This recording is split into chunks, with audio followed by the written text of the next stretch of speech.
আজকে চলো আমার বাড়ির কালী পুজোর ছোটো ছোটো ক্লিপস তোমাদের সাথে আমি শেয়ার করি। দাদা না বাজার থেকে এত ফুল নিয়ে এসেছিল যে মনের মতো করে আমি আমার ঘরটাকেও সাজাতে পেরেছি আর ঠাকুরের সিংহাসনটাকেও সাজাতে পেরেছি। সূর্যমুখী ফুল আমার ভীষণই পছন্দের, তাই একদম মন ভরে সাজিয়েছি, দেখতেই পাচ্ছ। আর এটা হচ্ছে আমাদের খাবার টেবিল। এই টেবিলের ওপরেও আমি একটা ফুলের আলপনা দেওয়ার চেষ্টা করেছি।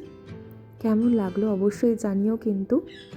আর আমার তো ঘর সাজাতে ভীষণই ভালো লাগে, তাই সকাল থেকে এসব করেছি বসে বসে, সাথে পুজোর কাজ তো ছিলই।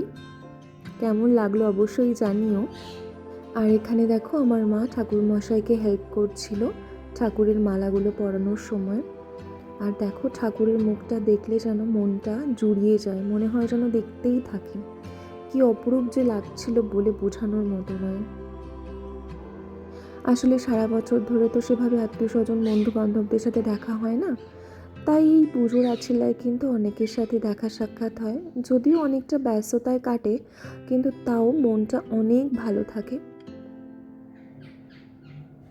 তো এখানে দেখো আমরা তিনজন পুজোয় বসেছি, ঠাকুরের আরতি হচ্ছে। আর আমাদের ঠাকুর মশাই ভীষণ ভালো পুজো করেছিলেন। তো সারা বছর ধরেই আমাদের প্ল্যানিং চলতে থাকে যে পুজোতে কী পরবো, কী খাওয়া দাওয়া হবে, ঘরটা কিভাবে সাজানো হবে। মা আসছে আসছে এই অনুভূতিটাই যেন বেশ ভালো।